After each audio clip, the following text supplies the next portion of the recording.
Hey, what is going on, guys? Pineapple Swayer. Today we're talking about more Kill the Justice League, and not necessarily in a good way. The game is now $4.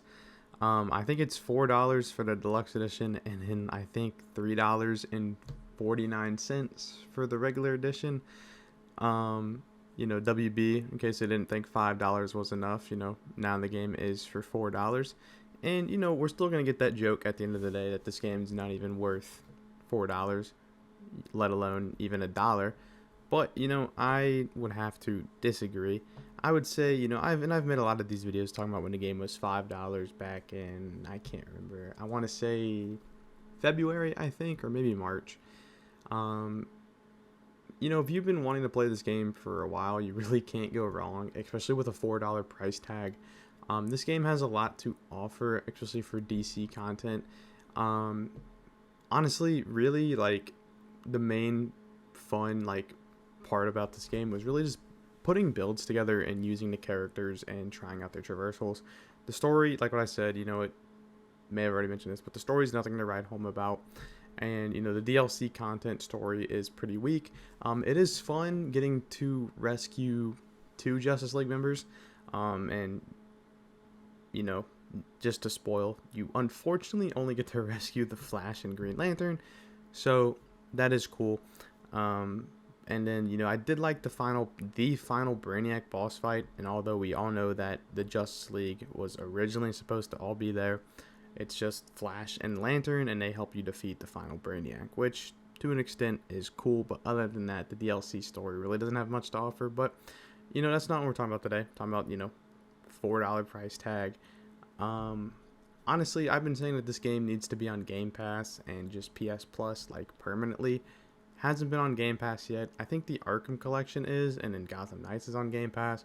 So it only makes sense for Suicide Squad to be on Game Pass. And now it's just kind of waiting. The game was at $5, or the game was at $10. Now it's at $5. Now it's at $4. And the next step for WB, if they want to not make this mess as bad as it was, put it on Game Pass, because then it's free. People can try it out. They don't like it, they don't like it. And that's sort of the same thing with this. For $4, if you don't like it, it's not the end of the world. It's much different than someone who bought the game day one and spent $70 to $100 on it. And with that being said, if you did that and if you enjoyed the game, hey, credit to you. If you didn't enjoy the game, I'm sorry that you put all your money into the game.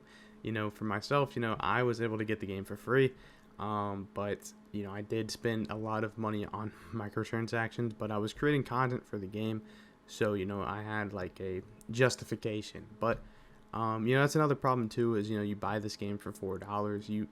I think it's the deluxe edition, you will get the battle pass for free, so then you can get the other battle passes for free. But if you're playing in the offline mode, you won't even really have access to that, so it's kind of pointless.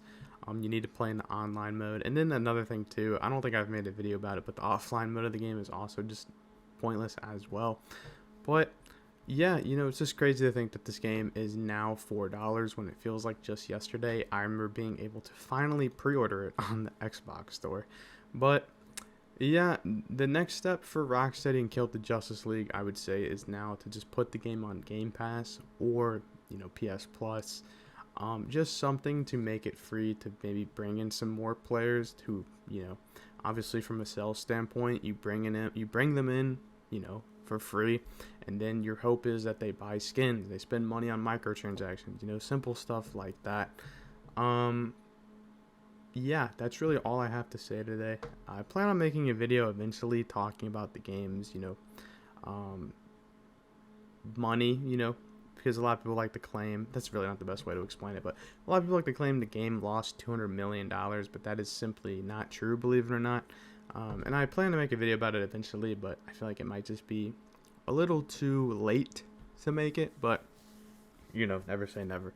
Anyways, though, I hope you guys enjoy this video. If you guys have been wanting to play Kill the Justice League for a while, you can play it now for $3.49 for the base game, and then $4 for the deluxe edition.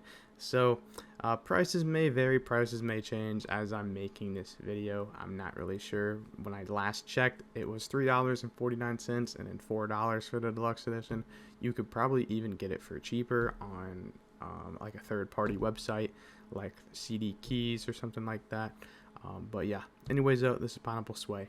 Peace out.